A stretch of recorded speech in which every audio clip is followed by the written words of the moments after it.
નમસ્કાર મિત્રો, સ્વાગત છે તમારું ગુજરાતી ઇન્ફો યુટ્યુબ ચેનલના એક નવા વિડીયોમાં। શિક્ષક બનવા માંગતા તમામ ઉમેદવારો માટે ખૂબ જ મોટા સમાચાર સામે આવી રહ્યા છે।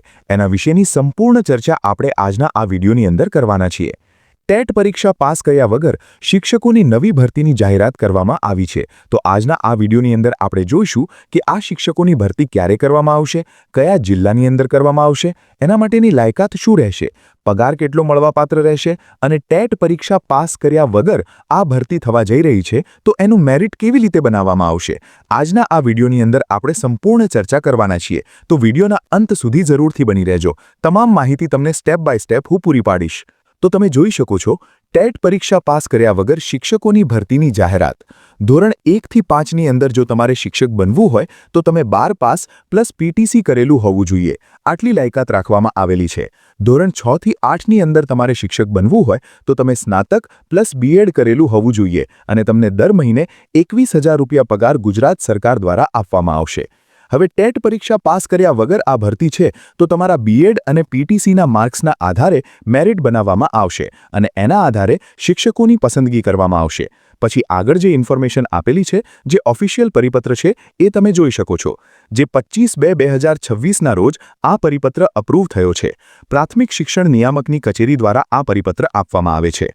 અન્ય માધ્યમની સરકારી પ્રાથમિક શાળાઓમાં શિક્ષકની કાયમી નિમણૂક ન થાય ત્યાં સુધી સ્થાનિક કક્ષાએથી ઉમેદવારોની ભરતી કરવા અંગે આગળ જે ઇન્ફોર્મેશન આપેલી છે, ઉપરોક્ત વિષય પરત્વે જણાવવાનું કે શિક્ષણ વિભાગ દ્વારા સંદર્ભ 1 અને સંદર્ભ 2ના પત્રથી અન્ય માધ્યમની સરકારી પ્રાથમિક શાળાઓમાં ટેટ 1 અને ટેટ 2 પરીક્ષા પાસ ઉમેદવારો ન મળવાના કારણે કાયમી ભરતી તેમજ જ્ઞાન સહાયક યોજના મુજબ કેન્દ્રીકૃત પદ્ધતિથી જ્ઞાન સહાયકની નિમણૂક માટેના પ્રયત્ન કર્યા પછી પણ જગ્યાઓ ખાલી રહેવાના કારણે બાળકોનું શિક્ષણ પ્રભાવિત ન થાય એ માટે શિક્ષણ વિભાગ દ્વારા આપવામાં આવેલ મંજૂરી અન્વયે અન્ય માધ્યમની સરકારી પ્રાથમિક શાળાઓમાં કાયમી શિક્ષકની નિમણૂક ન થાય ત્યાં સુધી સ્થાનિક કક્ષાએ ધોરણ 1 થી 5 માટે એચએસસી અને પીટીસી અને ધોરણ 6 થી 8 માટે સ્નાતક અને તાલીમી લાયકાત જે તે માધ્યમમાં અભ્યાસ કરેલો હોય તેવા ઉમેદવારોને અગ્રિમતા આપવાની રહેશે।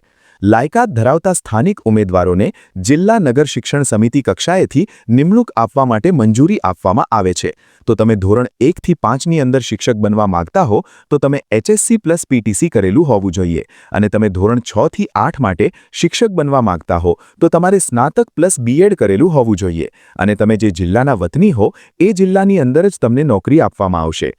જે અન્વયે સરકારી પ્રાથમિક શાળાઓમાં ટેટ 1-2 પરીક્ષા પાસ ઉમેદવારો ન મળવાના કારણે કાયમી ભરતી તેમજ જ્ઞાન સહાયક યોજના મુજબ કેન્દ્રીકૃત પદ્ધતિથી જ્ઞાન સહાયકની નિમણૂક માટેના પ્રયત્ન કર્યા પછી પણ જગ્યાઓ ખાલી રહેવાના કારણે બાળકોનું શિક્ષણ પ્રભાવિત ન થાય એ માટે શિક્ષણ વિભાગ દ્વારા આપવામાં આવેલ મંજૂરી અન્વયે અન્ય માધ્યમની સરકારી પ્રાથમિક શાળાઓમાં કાયમી શિક્ષકની નિમણૂક ન થાય ત્યાં સુધી સ્થાનિક કક્ષાએ 1 થી 5 માટે એચએસસી અને પીટીસી અને ધોરણ 6 થી 8 માટે સ્નાતક અને તાલીમી લાયકાત ઉમેદવાર ભરવા બાબતે નીચે મુજબ શરતોએ કાર્યવાહી કરવાની રહેશે।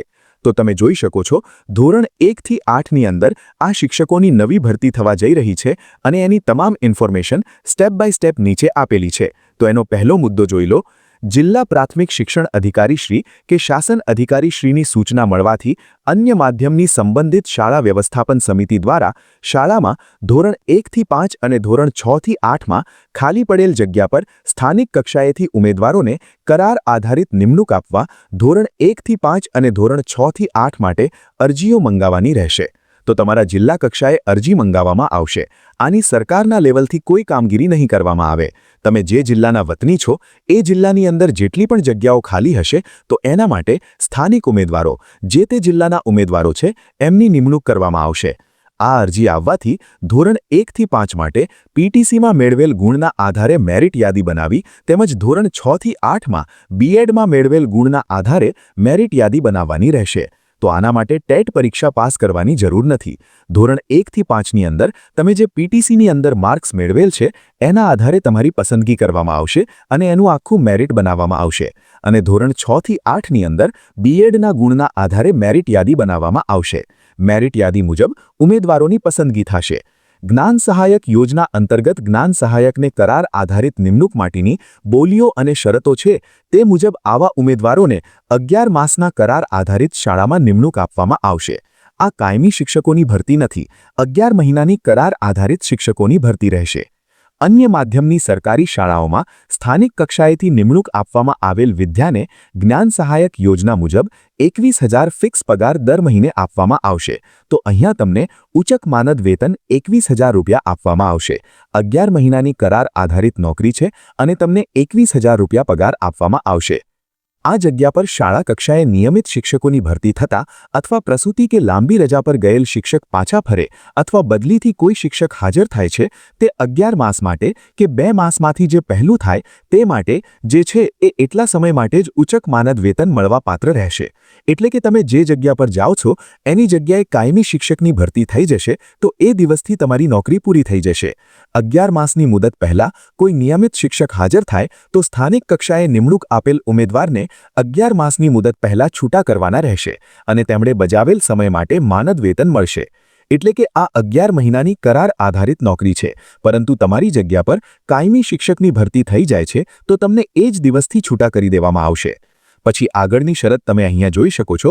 સ્થાનિક કક્ષાએથી નિમણૂક આપવામાં આવેલ કરાર આધારિત ઉમેદવારને માનદ વેતનની ચૂકવણી થાય તે અંગેની તકેદારી સંબંધિત અધિકારીશ્રીએ રાખવાની રહેશે.